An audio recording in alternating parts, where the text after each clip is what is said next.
Welcome to Flavors of India.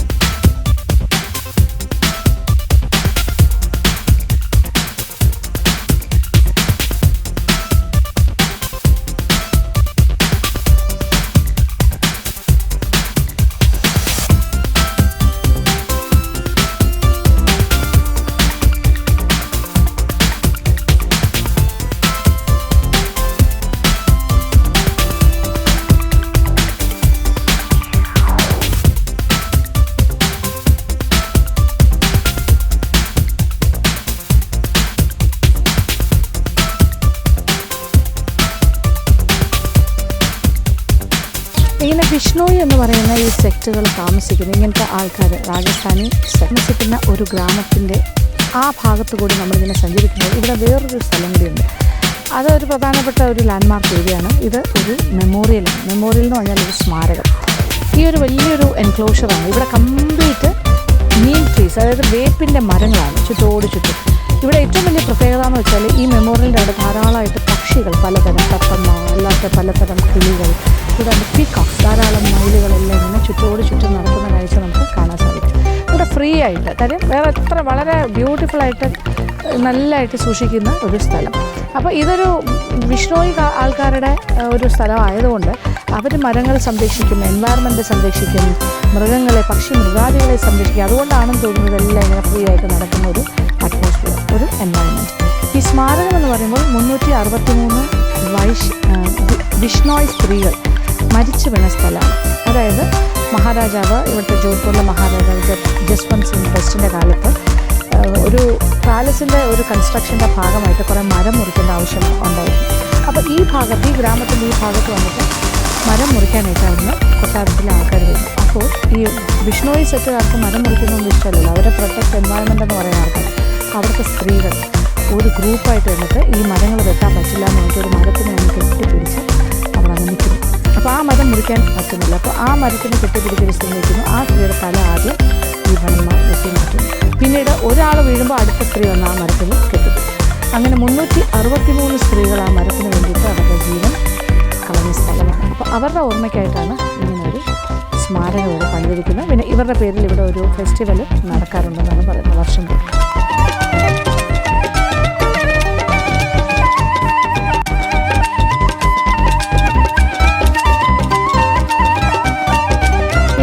വൃക്ഷങ്ങളെ സംരക്ഷിക്കാൻ വേണ്ടി മരിച്ചു വീണ 363 സ്ത്രീകൾ ബിഷ്ണോയി സെറ്റിൽ. അതിൽ ആദ്യത്തെ സ്ത്രീയുടെ പേര് അമൃതാദേവി എന്നായിരുന്നു. അവരാണ് ആദ്യം ആ മരത്തിനെ കെട്ടിപ്പിടിച്ചത്. അവരുടെ തലയാണ് ആദ്യം വെട്ടിമാറ്റിയത്. പിന്നീട് അവരെ തുടർന്ന് ബാക്കി സ്ത്രീകളെല്ലാവരും, ഇതൊരു ജോയിൻ്റ് എഫേർട്ടായിരുന്നു. അപ്പോൾ ഇതൊരു ഭയങ്കര ഒരു സംഭവമായിരുന്നു ആ കാലഘട്ടത്തിൽ. ഇവിടെ കംപ്ലീറ്റ് പീകോക്സിൻ്റെ ശബ്ദം, പീകോക്സിൻ്റെ വിളി, കിളികളുടെ ശബ്ദം, ഇതൊക്കെയേ ഉള്ളൂ ഇവിടെ. ഇതെല്ലാം നീം ട്രീസാണ്, കണ്ടില്ലേ, വേപ്പിൻ്റെ മരങ്ങൾ. അതുകൊണ്ട് ഈ എൻവയറമെൻറ്റ് വളരെ ഹെൽത്തിയാണ്. വളരെ ആരോഗ്യപരമായ കാരണങ്ങൾ നോക്കുകയാണെങ്കിൽ ഇത് ഏറ്റവും ഈ ശ്വാസം അല്ലെങ്കിൽ ഇവിടുത്തെ ഈ വായു ശ്വസിക്കുന്നത് ഏറ്റവും നല്ലതായിരിക്കും. കാര്യം കംപ്ലീറ്റ് വേപ്പല്ലേ, വേപ്പിൻ്റെ മരം.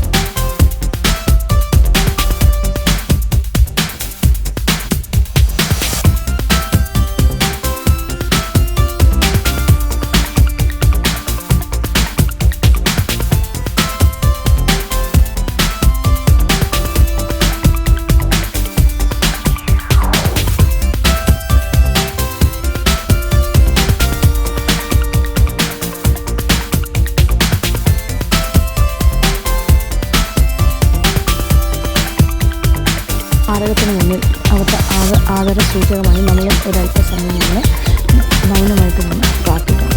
അപ്പം ഇത് എവ്രി ഇയർ, എല്ലാ വർഷവും ഇവരുടെ ഓർമ്മയ്ക്കായിട്ട് ഇവിടെ ഒരു ഫെസ്റ്റിവൽ നടത്താറുണ്ട്. ഈ പഴയ സ്മാരകം ഇതിൻ്റെ പിന്നിലായിട്ട് ഒരു വലിയ സ്മാരകം വന്നുകൊണ്ടിരിക്കുകയാണ്. ഇവിടെ നോക്കിയാൽ കാണാം, അതിൻ്റെ പണി നടക്കുകയാണ്. അപ്പോൾ ഇതൊരു പ്രധാനപ്പെട്ട സ്ഥലമാണ് ഇവിടുത്തെ സ്മാരകം. ഈ ഭാഗത്തെല്ലാം ശരിക്കും ഒരു ഡെസേർട്ട് ഫീലിംഗ് തന്നെയാണ്. അപ്പോൾ നമ്മൾ രാജസ്ഥാനിലെ മരുഭൂമി ഭാഗങ്ങളിൽ നിൽക്കുന്ന ഒരു തോന്നലാണ്. പക്ഷേ ഇവിടെ നല്ല പച്ചപ്പും കാര്യങ്ങളും. കാര്യം ഇവിടെ മുഴുവൻ വേപ്പിൻ്റെ മരങ്ങളെല്ലാം നട്ടുപിടിപ്പിച്ച് അതിൽ പീകോക്സൊക്കെ വളരെ യഥേഷ്ടം സഞ്ചരിക്കുന്ന ഒരു സ്ഥലമാണ്. അവർക്ക് ഒരു പേടിയില്ല. അവരുടെ ശബ്ദം കൊണ്ട് മുഖരിതമാണ് ഈ അന്തരീക്ഷം. പിന്നെ ചെറിയ കുരുവികൾ, പിന്നെ അണ്ണാൻ, ഇങ്ങനെയുള്ള നാച്ചുറലായിട്ടുള്ള എല്ലാ ബേർഡ്സ് അങ്ങനത്തെ കാര്യങ്ങളെല്ലാം ഇവിടെ കൂടുതലായിട്ട് കാണുന്നത്. നല്ല കാറ്റും തണലും.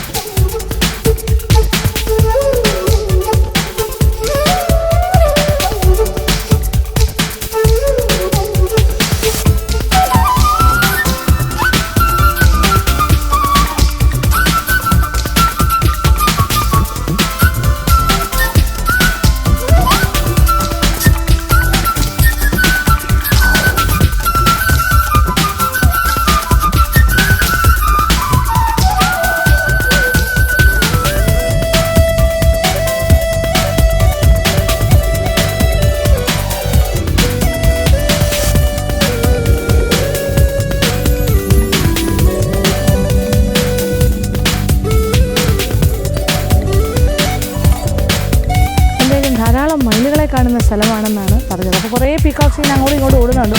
ഏറ്റവും ഇൻട്രസ്റ്റിംഗ് ആയിട്ട് തോന്നിയത് ഈ ഭാഗത്ത് വന്നപ്പോൾ ഒരാളിങ്ങനെ പീലി വിരിച്ചിങ്ങനെ ആടുന്ന കാഴ്ച. ശരിക്കും നമ്മളിങ്ങനെ പീകോക്കിനെ കംപ്ലീറ്റ് ഇങ്ങനെ പീലി വിരിച്ച് നിൽക്കുന്ന കാഴ്ച കാണുന്നത് വളരെ അപൂർവമാണ്. അതിവിടെ കാണാൻ സാധിക്കും. അപ്പോൾ അതിൻ്റെ പീലി എല്ലാം വിരിച്ചു. അത് കഴിഞ്ഞ് തിരിച്ച് വീണ്ടും പൂർവ്വസ്ഥിതിയിലെ അതവിടെ റെസ്റ്റ് എടുക്കുക.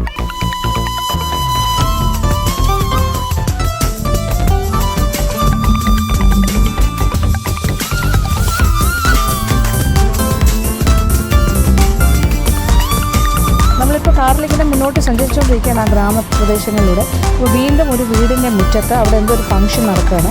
അവിടെ ഈ വിഷ്ണോയി ഗ്രൂപ്പിലെ ആൾക്കാർ, ആണുങ്ങളെല്ലാം ഇങ്ങനെ ചുറ്റിയിരുന്ന് അവിടെ ഓപ്പിയം സെറിമണി നടന്നുകൊണ്ടിരിക്കുകയാണ്.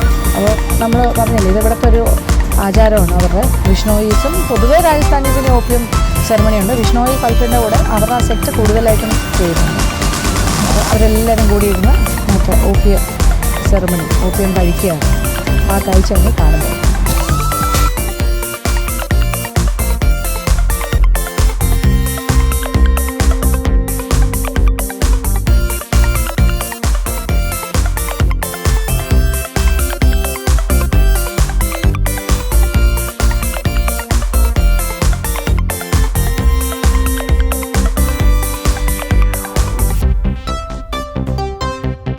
ഗ്രാമങ്ങളിലൂടെ തന്നെ സഞ്ചരിക്കുകയാണ്.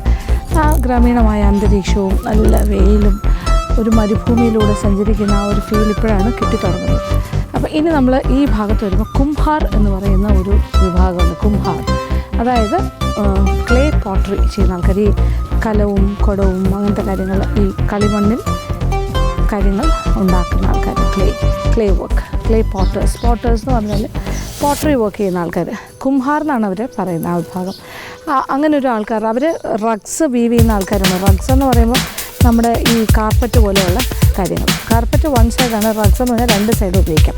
അതും ഇവർ ഇവിടെ ഉണ്ടാക്കും, വീവ് ചെയ്യും, നെയ്തെടുക്കുന്ന ആൾക്കാർ. അപ്പോൾ അവരുടെ ഒരു ഗ്രാമത്തിലാണ് നമ്മൾ പോയിട്ടിരിക്കുന്നത്. ആ വീട്ടിലേക്ക്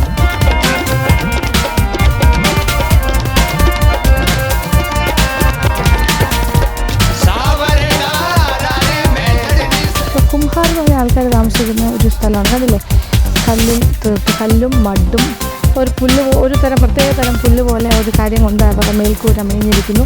കുടിലാണ് ഇങ്ങനെ ഒരു പ്രത്യേക രീതിയിലാണ്. അത് ഇവിടുത്തെ ഈ ചൂട്, ഇതൊരു ചൂട് സ്ഥലമാണല്ലോ.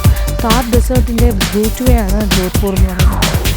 അപ്പോൾ ഇങ്ങനെ ചെറിയ ഒരു റൗണ്ട് ഷേപ്പിലെ കുടിലുകളാകുമ്പോൾ കുറച്ചുകൂടി തണുപ്പുണ്ടാകും. ഇവിടെ ഈ റഗ്സ് ഉണ്ടാക്കുകയാണ്, ഇവരുടെ കുലത്തൊഴിലാണ് പോട്ടറി മേക്കിങ് റഗ്സ്. കുംഭാർ എന്നാണ് ഈ വിഭാഗത്തിൻ്റെ പേര്. കേൾക്കുന്നില്ലേ, ഇവിടെയൊക്കെ വന്നു കഴിഞ്ഞാൽ ഇരിക്കുന്ന സംവിധാനം ഇങ്ങനെയാണ്. നമ്മൾ ഇരിക്കാനായിട്ട് ഈ രീതിയിലാണ് ഇരിക്കുന്നത്. ഇങ്ങനെ വീതി ചെയ്ത കട്ടിലുണ്ടാവും, അതെല്ലാം ഇരിക്കും. നല്ല കസേരയല്ല, അല്ല ഏക്കറിയില്ല. ഇത് ഇവരുടെ ജോലിയാണ്. അവരിപ്പോൾ ഇതൊരു ബ്ലൂ ആൻഡ് വൈറ്റ് തീമിലാണ് ചെയ്തുകൊണ്ടിരിക്കുന്നത്. ഇത്തരം റഗ്സ്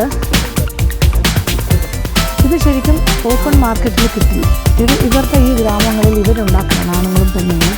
കുംഭാർ എന്ന് പറഞ്ഞ ഈ വിഭാഗം രാജസ്ഥാനി ആൾക്കാർ. അപ്പോൾ ഇത് ബോംബെയിലൊക്കെ ഉള്ള വലിയ കാർപ്പറ്റ് ഇൻഡസ്ട്രീസ് അല്ലെങ്കിൽ അതിന് കച്ചവടക്കാർ, അവർ ഇവിടെ വന്ന് കോൺടാക്ട് ചെയ്തിട്ട് ഇവർക്ക് ഓർഡർ കൊടുത്ത് ഇവരെ കൊണ്ട് ചെയ്യിപ്പിച്ച് ഇവിടുന്ന് ഡയറക്റ്റ് വാങ്ങിച്ചിട്ട് വരും. അപ്പോൾ പണ്ടൊക്കെ എന്താ വെച്ചാൽ ഇവരെ പോലെയുള്ള സാധാരണക്കാർ ഈ ഗ്രാമങ്ങളിലൊക്കെ അവർ സ്വന്തമായിട്ട് ഇങ്ങനെ നെയ്തെടുക്കുന്ന കാര്യങ്ങൾ വലിയ വിലയൊന്നും കൊടുത്ത് അവർക്ക് വിൽക്കാനായിട്ട് ഓപ്പൺ മാർക്കറ്റിലോ ഒന്നും പോകാനുള്ളൊരു സംവിധാനമില്ല. അപ്പോൾ അവരെന്ത് ചെയ്യുക വെച്ചാൽ അവരിവിടെ തന്നെ ചെറിയ ചെറിയ രീതിയിൽ കച്ചവടം നടത്തുന്നു. പക്ഷേ ഈ വലിയ വലിയ ഇൻഡസ്ട്രിയലിസ്റ്റുകളെല്ലാം ബോംബെ പോലെയുള്ള വലിയ നഗരങ്ങളിൽ നിന്നും ഇവിടേക്ക് വന്ന് ഇവരെ മുതലെടുത്ത് ഇവരുടെ ഈ സാധനങ്ങളൊക്കെ ചെറിയ തുച്ഛമായ വിലയ്ക്ക് വാങ്ങി അവിടെ കൊണ്ടുപോയി 10 ഇരട്ടി വിലയ്ക്കാണ് വിൽക്കുന്നത്. ഒരു 4000 രൂപയുടെ ഒരു റഗ് ഇവിടെ നിന്ന് വാങ്ങിച്ചാൽ ഇത് കാർപ്പറ്റ് വാങ്ങിയാൽ അവിടെ നമ്മളത് ഓപ്പൺ മാർക്കറ്റിൽ അവിടെ ചെന്ന് വാങ്ങിയാൽ ബോംബെയിലൊരു 40,000 രൂപ അല്ലെങ്കിൽ 30,000 രൂപയൊക്കെ കൊടുക്കേണ്ടി വരും. അപ്പോൾ വലിയ വലിയ കാർപ്പറ്റുകൾ ഇപ്പോൾ ശ്യാം മഹൂജ എന്നൊക്കെ പറഞ്ഞ വലിയ ഇൻ്റർനാഷണൽ ആയിട്ടുള്ള കാർപ്പറ്റ് മാനുഫാക്ചർ ചെയ്ത് വിൽക്കുന്ന ആൾക്കാരുണ്ട്. അവർക്ക് ഓൾ ഓവർ ദ വേൾഡ് പല ഭാഗങ്ങളിലും കാർപ്പറ്റ് ഷോപ്സൊക്കെ ഉണ്ട്, റഗ്സ്. അപ്പോൾ അവരെല്ലാം ഇവിടെ നിന്നൊക്കെയാണ് ഇങ്ങനെ കൊണ്ടുപോയിക്കൊണ്ടിരുന്നത്. ഇവിടെ കുറേ ഗ്രാമീണരെ ഇതിനെ അഡോപ്റ്റ് ചെയ്തതുപോലെ അവർക്ക് പൈസ കൊടുത്ത് അവരെ കൊണ്ട് ചെയ്യിച്ചിട്ടാണ് ചെയ്തുകൊണ്ടിരുന്നത്. പക്ഷേ ഇപ്പോൾ ഇവർക്ക് കുറച്ചുകൂടെ അവബോധം വന്നിട്ടുണ്ട്. ഇവരിപ്പോൾ സൊസൈറ്റി ആയിട്ട് ഫോം ചെയ്ത് കംപ്ലീറ്റ് ഒരു കോപ്പറേറ്റീവ് സൊസൈറ്റി പോലെ ആക്കിയിട്ട് ഇവരുടെ പ്രോഡക്റ്റ്സ് ഒക്കെ ഇപ്പോൾ സൊസൈറ്റി വഴിയാണ് ഇപ്പോൾ കച്ചവടം നടക്കുന്നത്. കുറച്ചുകൂടി ബിസിനസ് പഠിച്ചു കഴിഞ്ഞു ഇപ്പോൾ ആൾക്കാർ. ഇല്ല, ഇത് വലിയ ത്രെഡാണ്, ഈ ഉള്ളൻ ത്രെഡ് പോലത്തെ ത്രെഡ്, വലിയ ത്രെഡ്. അത് വെച്ചിട്ട് ചെറിയ നൂലല്ല, അത് വെച്ചിട്ടാണ് ഊടും പാവും പോലെ ആ പ്രോസസ്സിലൂടെ ഈ ഡിസൈൻ അനുസരിച്ചിട്ട് ഇവർ ഈ റഗ് ഉണ്ടാക്കുന്നത്. അപ്പോൾ ഇതിലിപ്പോൾ കണ്ടു കഴിഞ്ഞാൽ നമുക്ക് സാധാരണ അങ്ങനെയാണ് അവർ ചെയ്തുകൊണ്ടിരിക്കുന്ന സമയത്ത് ഇത് ഭയങ്കര പൊടിയൊക്കെ പിടിച്ച് അവർ കൈകൊണ്ടല്ലേ ചെയ്യും, ഈ ഡസ്റ്റൊക്കെ കൊണ്ട് അഴുക്ക് പിടിച്ച പഴയതുപോലെ തോന്നും. പക്ഷേ ഇത് തയ്യാറാക്കി കഴിഞ്ഞിട്ട് ഇവർ വാഷ് ചെയ്ത് ഉണക്കിയാണ് ഇത് വിൽപ്പനയ്ക്ക് തയ്യാറാക്കുന്നതാണ്. അപ്പോൾ ഉണ്ടാക്കിയ പ്രോഡക്റ്റ് കുറച്ചുകൂടെ ഉണ്ടാവും, നമുക്കൊന്ന് കണ്ടു നോക്കാൻ ഇവരോട് ചോദിക്കും. അപ്പോൾ ഇത് വേറൊരു മെത്തേഡാണ്. ഇതിങ്ങനെ നൂലിലേക്ക് കയറ്റിയിട്ട് ഇങ്ങനെ ഒരു ഫോർക്ക് പോലത്തെ ഒരു കാര്യമുണ്ട്, അത് വെച്ച് ഇങ്ങനെ കൊട്ടി അതിനകത്തേക്ക് ചേർത്ത് ഇങ്ങനെ ചേർപ്പിച്ച് വയ്ക്കും. നൂലിലിങ്ങനെ കയറ്റിയിട്ട് ഐസാണ് എന്താ നൂലിങ്ങനെ കൊടുത്ത് കൊണ്ടുപോകണം. ഇൻ്റർലോക്ക് വീവിങ്ങാണ്, അതുകൊണ്ട് 2 സൈഡും ഉപയോഗിക്കാൻ പറ്റും. അതായത് മറു സൈഡും മെയിൻ സൈഡും ഉപയോഗിക്കാം, അപ്പുറത്തെ സൈഡും ഉപയോഗിക്കാം. അപ്പോൾ 2 സൈഡ്സാണ്. ഇപ്പോൾ റഗ്സ് എന്ന് പറഞ്ഞാൽ ഇങ്ങനെ 2 സൈഡ് ഉപയോഗിക്കാൻ പറ്റും. കാർപ്പറ്റ്സ് ഒക്കെ ഉള്ളി 1 സൈഡ്. അപ്പോൾ ആ വ്യത്യാസമുണ്ട്, അതിൻ്റെ ഒരു അഡ്വാൻറ്റേജാണ്. പിന്നെ ഇതിൽ പലതരം റഗ്സ് ഉണ്ടാക്കാറുണ്ട്. ഒന്ന് കോട്ടൺ ത്രെഡിലുണ്ടാക്കും, പിന്നെ ക്യാമൽ വൂളുണ്ട്, പിന്നെ സിൽക്ക് ഓൾസോ സിൽക്ക് ഉണ്ട്, പിന്നെ ദെൻ വാട്ട് എൽസ് ജൂട്ടുണ്ട്, ജൂട്ടിൻ്റെ ത്രെഡ് വെച്ചിട്ടുണ്ട് മെറ്റീരിയൽ. ആൻഡ് ഗോട്ടിൻ്റെ ഹെയർ, ആടിൻ്റെ ഹെയർ ഗോട്ട്. അപ്പോൾ ഇത്രയും കാര്യങ്ങൾ വെച്ചിട്ടുണ്ട്. പക്ഷേ കോട്ടൺ ത്രെഡിൽ ഉണ്ടാക്കുന്നതിനാണ് ഏറ്റവും ഡ്യൂറബിലിറ്റിയും ഏറ്റവും കൂടുതൽ മേന്മയും. അതുകൊണ്ട് തന്നെ കോട്ടണിനാണ് കൂടുതൽ പ്രാധാന്യം. കോട്ടൺ റഗ്സാണ് കൂടുതലായിട്ടും ഉണ്ടാക്കുന്നത്. കൂടുതൽ ആൾക്കാരും ഉപയോഗിക്കുന്നത് ഇത് റഗ്സ് ഉണ്ടാക്കാനായിട്ട് കെമിക്കൽ കളേഴ്സാണെന്നാണ് പറയുന്നത്. അത് കാരണം ഒരുപാട് വെറൈറ്റി ഓഫ് കളേഴ്സ് ഉണ്ട്, 200-ൽ പരം കളറുണ്ട്, പിന്നെ വളരെ ചീപ്പാണ് കളേഴ്സ് അതുകൊണ്ട്. പക്ഷേ ഇവർ ഉപയോഗിക്കുന്നത് കെമിക്കൽ കളേഴ്സും ഉപയോഗിക്കുക, അതിൻ്റെ കൂടെ vegetable colours, natural vegetable colours ഉപയോഗിക്കും. വെജിറ്റബിൾ കളേഴ്സ് പറഞ്ഞാൽ വളരെ ലിമിറ്റഡ് എഡിഷനേ ഉണ്ടാവുള്ളൂ, 20 കളറേ ഉണ്ടാവുള്ളൂ, കുറച്ചുകൂടെ പാടാണ്. അതുകൊണ്ടാണ് വെജിറ്റബിൾ കളേഴ്സിനെക്കാട്ടിൽ കൂടുതലിട്ട് കെമിക്കൽ കളേഴ്സ് ആൾക്കാർ ഉപയോഗിക്കുന്നത്. പക്ഷേ കൂടുതലും വെജിറ്റബിൾ കളേഴ്സാണ് നല്ലത് എനിക്ക്. പക്ഷേ ഇവരത് 2 ടൈപ്പ് ഉപയോഗിക്കുന്നു എന്നാണ് പറയുന്നത്. ഇതൊരു റഗ്, ഇത് കംപ്ലീറ്റ്ലി വെജിറ്റബിൾ കളേഴ്സ് ഉപയോഗിച്ചിട്ട് അവർ ചെയ്താണ്. ഇത് കെമിക്കൽ കളേഴ്സാണ് യൂസ് ചെയ്തിരിക്കുന്നത്. ഇതിനാണ് റഗ് എന്ന് പറയുന്നത്. ഈ സൈഡും ഒരുപോലെ ഉപയോഗിക്കും. അത് 8,000 rupees ആൻഡ് ദിസ് ഇത് 8,500. ഓക്കെ, കോംപ്ലിക്കേറ്റഡ് ഡിസൈനാണ് 8,500. അത് 8,000. വാട്ട് അബൌട്ട് ദിസ് 14,000-ന് അടുത്ത് കിടക്കുന്നത്. നമുക്ക് കണ്ടു കഴിഞ്ഞാൽ ഇതിനൊക്കെ ഇത്ര വില ഉണ്ടെന്ന് അറിയില്ല, പക്ഷേ ഇത് ഒരുപാട് അധ്വാനമുള്ള കാര്യമാണ്, ഭയങ്കര സംഭവമാണ്. പല പല ഡിസൈൻസ് കണ്ടില്ലേ, കോംപ്ലിക്കേറ്റഡ് ഡിസൈൻസ്. ഇത് 7,500. പക്ഷേ ഇത് ബോംബെ മാർക്കറ്റിലൊക്കെ ചെന്ന് വാങ്ങിച്ചാൽ ഇതിൻ്റെ ഇരട്ടി കൊടുക്കേണ്ടി വരും. ഇത് 6,000, അത് 5,000. ഊളും ജൂട്ടും 8,000. ഊൾ ആൻഡ് ജൂട്ട് 8,000. മെറ്റീരിയലിൻ്റെയും വർക്കിൻ്റെയും അടിസ്ഥാനത്തിലാണ് റേറ്റ്. ഇത് 5,000 ലാഭമാണ്, 5,000 രൂപയിൽ ഈ റഗ്. കൊള്ളാമല്ലേ, വെറൈറ്റീസ്. ഇതെല്ലാം ഇവിടെ ഉണ്ടാക്കുന്നത് ഇവരാണ്. ഇങ്ങനെ രാജസ്ഥാനിലെ ഗ്രാമങ്ങളിലാണ് ഇത്തരം റഗ്സ് എല്ലാം ശരിക്കും ഉണ്ടാകുന്നത്. ജോധ്പൂരിൻ്റെ ഉൾക്കാഴ്ചകളാണ്, അതായത് ഗ്രാമങ്ങൾക്കുള്ളിലേക്ക് ചെന്ന് കഴിഞ്ഞാൽ നമ്മൾ കാണുന്നത്. അപ്പോൾ കുംഹാർ എന്ന് പറഞ്ഞൊരു രാജസ്ഥാനി എന്താ പറയുക ഒരു കാസ്റ്റാണ് ഇത് എല്ലാം തയ്യാറാക്കുന്നത്. പോട്ടറി മേക്ക് ഇതുപോലെ റഗ്സ്, കാർപ്പറ്റ്സ് ഒക്കെ ഉണ്ടാക്കുന്നത്. കാസ്റ്റൊക്കെ പോലെ തന്നെയാണ് ഒരുപാട്, അതായത് 4 മേജർ കാസ്റ്റ് കൂടാണ്ട് ബ്രാഹ്മിൻ, ക്ഷത്രിയാസിനെ അവരുടെ രാജ്പുട്സ് എന്ന് പറയും. ബ്രാഹ്മിൻസ്, രാജ്പുട്സ്, വൈശ്യാസ് ആൻഡ് ശൂദ്രാസ്. ഇതിൽ തന്നെ എല്ലാ ഇതിലും സബ് കാസ്റ്റുകൾ ധാരാളമായിട്ടുണ്ട്. അപ്പോൾ ശൂദ്ര ഗ്രൂപ്പിൻ്റെ കൂടെ ഒരുപാട് സബ് കാസ്റ്റുകളുണ്ട്. പലതരം ട്രേഡ്, പലതരം ഇതുപോലെ കൈത്തൊഴിലുകൾ അറിയുന്ന ആൾക്കാർ, സ്കിൽഡ് ലേബേഴ്സ്, അങ്ങനെ ആ ഒരു കാറ്റഗറി. വൈശ്യന്മാരുടെ കൂടുതൽ കച്ചവടക്കാരുടെ ആ ഒരു വിഭാഗത്തിൽ ഒരുപാട് ആൾക്കാരുണ്ട്, പല പല സബ് കാസ്റ്റുകൾ. അപ്പോൾ നമ്മളിങ്ങനെ കൂടുതൽ ഡീപ്പായിട്ട് അന്വേഷിച്ച് പോയാൽ ഇങ്ങനെയുള്ള ഒരുപാട് കാര്യങ്ങൾ അറിയാം. ഇതിപ്പോൾ ഗ്രാമങ്ങളിലൂടെ സഞ്ചരിക്കുമ്പോൾ കാണുന്ന കാഴ്ചയാണ്. സിറ്റീസിൽ ചെന്ന് നമ്മൾ വാങ്ങുന്നു വില കൊടുത്ത്, പക്ഷേ ഇത് എവിടെയാണ് ഇതിൻ്റെ പ്രൊഡക്ഷൻ, ഇത് ആരാണ് ചെയ്യുന്നത്, എല്ലാം കൈ കൊണ്ട് ചെയ്യുന്ന കാര്യങ്ങളാണ്. വലിയ വലിയ മെഷീൻസൊന്നും അല്ല ഇത്തരം ജോലി ചെയ്യുന്നത്. കുറച്ചുകൂടെ സ്മോളർ വേർഷൻസും കൊണ്ടുവന്ന് കാണിക്കുന്നു. ഇത് 2500 വൂൾ ആൻഡ് ജൂട്ട്, റൈറ്റ്. ഇതും അത് ജൂട്ട്, ഇത് വൈറ്റ് കോട്ടൺ, പ്യുവർ കോട്ടൺ. ഇത് ഹൗ മച്ച്? ഇത് ഇത്ര കണ്ടാൽ ഇത്രേ ഉള്ളൂ, പക്ഷേ 4000 രൂപയാണ് ഇത് pure cotton. This is cotton. ഇതും കോട്ടൺ. അതിൻ്റെ ഡിസൈൻസൊക്കെ നോക്കും, വളരെ ഡിഫറെൻറ്റ്. വലിയ പാടാണിങ്ങനെ ചെയ്തെടുക്കാൻ. അതാണ് അതിൻ്റെ വില. എത്ര ദിവസം കൊണ്ടാണ് ഒരു വർക്ക് കംപ്ലീറ്റ് ചെയ്യുന്നത് അതനുസരിച്ചിട്ടാണ് ഇതിൻ്റെ വില ഇടുന്നതെന്നാണ് പറയുന്നത്. And how much for this? 4500. 4000 രൂപ. കണ്ടില്ലേ, 2 സൈഡും ഉപയോഗിക്കാൻ പറ്റും. ഇയർബഡ്സ്. ഇതാണ് ഡടി. ഇതൊക്കെ കണ്ടല്ലോ, ഒരുപാട് നമ്മളത് ഇതെല്ലാവരും ഉണ്ടാക്കി സ്റ്റോക്ക് ചെയ്ത് വെച്ചിരിക്കുകയാണ്. ഇത് അവരുടെ കോപ്പറേറ്റീവ് സൊസൈറ്റിയിലേക്ക് അവർ കൊടുക്കും. അതുവഴിയാണ് ഇവിടെ ബിസിനസ് നടക്കുന്നത്.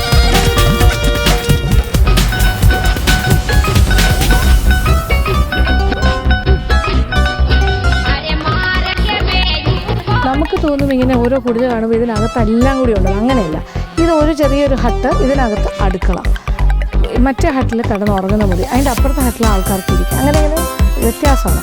പിന്നെ അതേ കിച്ചൻ്റെ വെളിയിൽ തന്നെ നല്ല മൺകുടം വെച്ചിട്ടുണ്ട്. അതിനകത്ത് വെള്ളം നല്ല പൂജ പോലെയാണ്, നല്ല തണുത്ത വെള്ളം കോരാനായിട്ട് ഇങ്ങനെ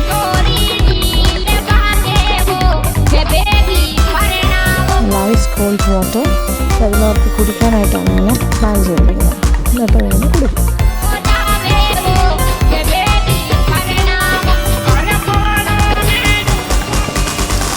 തണുത്തറിയും. പിന്നെ ഇത് കിച്ചൻ്റെ അകത്തേക്കുള്ള പ്രവേശന കവാടം, അടുക്കള. അപ്പോൾ ഈ കുടിലെന്ന് പറഞ്ഞാൽ ഇത് മാത്രമേ ഉള്ളൂ, അടുക്കള മാത്രം. തറയിൽ കണ്ടില്ലേ, തറയിൽ അടുപ്പ് കൂട്ടി വിറകടുപ്പാണ്. ഇവിടെ റൊട്ടി, സബ്ജി ഇങ്ങനെയുള്ള കാര്യങ്ങളൊക്കെ ഉണ്ടാക്കും. ഒരുപാട് വിഭവങ്ങളൊന്നും ഇവർ ഉണ്ടാക്കില്ല. ഇതൊക്കെ സാധാരണമായി ജീവിതം നയിക്കുന്ന ആൾക്കാരാണ്. അപ്പോൾ അത്യാവശ്യം ജീവിക്കാനുള്ള ഭക്ഷണം അത് മാത്രമേ ഉള്ളൂ. പിന്നെ വീട്ടിലെ ആണുങ്ങൾ ഇപ്പോൾ ഈ ട്രക്ക് മേക്കിംഗ് എല്ലാം ചെയ്യുന്ന കാർപ്പറ്റ് മേക്കിംഗ് ഈ ജോലിയിലാണ്, നെയ്ത്ത്. പിന്നെ ലേഡീസ് ഇപ്പോൾ വീട്ടിലിവിടെ വന്നപ്പോൾ സ്ത്രീകളെ ഒന്നും കണ്ടില്ല, അവരെല്ലാം ഖേത്തിയിൽ പോയിരിക്കുകയാണ്, പുറത്ത് വയലിലൊക്കെ പോയിരിക്കുകയാണ്. അപ്പോൾ ഇരിക്കാനായിട്ട് പലക അങ്ങനത്തെ കാര്യം. ഇവിടെ ഒരു സ്റ്റോർ റൂം പോലെ ഒരു ചെറിയൊരു അരിപ്പെട്ടി മാതിരി ഒരു കാര്യം തടിയിൽ, അതിലാണ് ഇങ്ങനെ സാധനങ്ങളൊക്കെ സൂക്ഷിക്കുന്നത്. വാതിലൊക്കെ വളരെ ഓർണമെൻ്റലാണ്. കണ്ടോ, പഴയ തടി വാതിൽ, കുഞ്ഞു പേര് ഓർമ്മ വേണം, വലിയ ഹൈറ്റില്ല, പക്ഷേ ഇതിനകത്തൊക്കെ നല്ല കൂളാണ്. ഈ ഒരു കാലാവസ്ഥയ്ക്ക് അനുയോജ്യമായ രീതിയിലാണ് ഇവിടെ കാര്യങ്ങൾ ചെയ്തിരിക്കുന്നത്. ഇതൊരു ഡെസേർട്ട് ഏരിയ തന്നെയാണ്, Jodhpur gateway to Thar desert. അപ്പോൾ അതിനനുസരിച്ചിട്ടുള്ള കൺസ്ട്രക്ഷൻസാണ് വെച്ച് കുടിൽ പോലത്തെ വീട്. തൂണ് പോലെ വെച്ചിരിക്കുന്നത് ഹാർഡ് സ്റ്റോണാണ്. ഹാർഡ് സ്റ്റോൺ ഇവിടെ കിട്ടുന്ന റോക്കാണ്. ഇതുകൊണ്ട് സാൻഡ് സ്റ്റോണും ഉണ്ട്. 2 തരം പാറയാണ് ഇവിടെയുള്ളത്. അല്ലേ, ഇവിടുന്ന് അടുത്ത മുറിയിലേക്ക് പോകുന്നത് അടുത്ത ഹട്ടാണ്.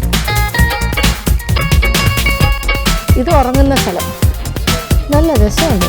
കൊള്ളാം. ഇത് വേണ്ട, ഇത് ഇവരുടെ കിടപ്പുമുറി.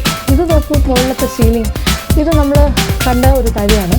അത് പഴയ കാര്യങ്ങൾ, പഴയ ക്ലോത്ത്സിൻ്റെയൊക്കെ പീസസ് വെച്ചിട്ട് പാച്ച് വർക്ക് ചെയ്തുണ്ടാക്കിയിട്ടുള്ളത്. അത് സീലിംഗായിട്ട് വെച്ചിട്ടുണ്ട്. ഇത് അവരവരുടെ തന്നെ തുണി വെച്ചിട്ട് ഇങ്ങനെ ഒരു സീലിംഗ് ഉണ്ടാക്കിയതാണ്. പിന്നെ ഇത് നോക്കൂ, ഇതെല്ലാ വീട്ടിലെയും സ്ഥിരം കാഴ്ചയാണെന്ന് തോന്നുന്നു. ഓപ്പിയം കൊണ്ട് നമ്മളെ വരവേൽക്കുന്ന ഒരു പരിപാടി ഉണ്ടല്ലോ, അതിന് വേണ്ടിയിട്ടുള്ള മെഷീൻ എന്ന് പറയാറില്ല. ഇതിലാണ് ഓപ്പിയം ഇട്ടിങ്ങനെ പൊടിച്ച് വെള്ളം ഒഴിച്ച് ഇതുവഴി ഫിൽറ്റർ ചെയ്തിട്ടാണ് അതിഥികൾക്ക് കൊടുക്കുന്നത്. അപ്പം ആ കാര്യം ഇനി ഇങ്ങനെ ഇവിടെ ദൈവത്തിനെ വെച്ചിട്ടുണ്ട്. ഹനുമാൻ ഭഗവാനെയാണ്, ഹനുമാൻ ചെറിയ ഇഷ്ടം. പിന്നെ ഇത് നോക്കൂ, ഇവരുടെ കുഞ്ഞ് അലമാര, അവരുടെ സാധനങ്ങളൊക്കെ സൂക്ഷിക്കുന്നത്.